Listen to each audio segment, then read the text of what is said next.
વ્યાજખોર પર ગંભીર આરોપ ગરીબ પરિણીતાને 3,14,00,000 વ્યાજે આપ્યા બાદ તેની મજબૂરીનો ગેરલાભ લઈ શારીરિક શોષણ કર્યાનો હુસેન ગોપલાણી સામે આરોપ. પોલીસ ફરિયાદ બાદ થોરાડા પોલીસે આરોપીની ધરપકડ કરી. સમગ્ર મામલે વધુ તપાસ હાથ ધરાઈ. અહેવાલ જતીન પરમાર. ગઈ તારીખ 11/8/2024 રોજ થોરાડા પોલીસ સ્ટેશનમાં એક ફરિયાદી બેને ફરિયાદ આપેલી અને ફરિયાદ BNS કલમ 64(1), 64(2)M, 115(2), 352 તેમજ મની લેન્ડિંગ એક્ટ કલમ 5, 40, 42 મુજબની ફરિયાદ એવીની હકીકત એવી છે કે આ કામના આરોપી છે હુસેન ગોપલાણી.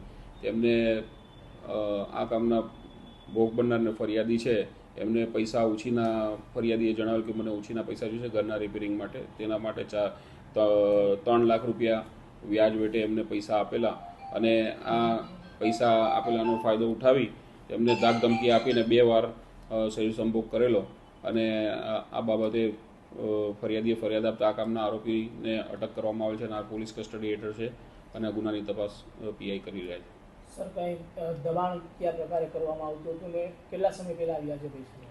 આ 1/4/2026 થી 10/8 સુધી એમને આ શારીરિક શોષણ કરવામાં આવેલું ને આ બાબતે ફરિયાદ કરવામાં આવેલ છે.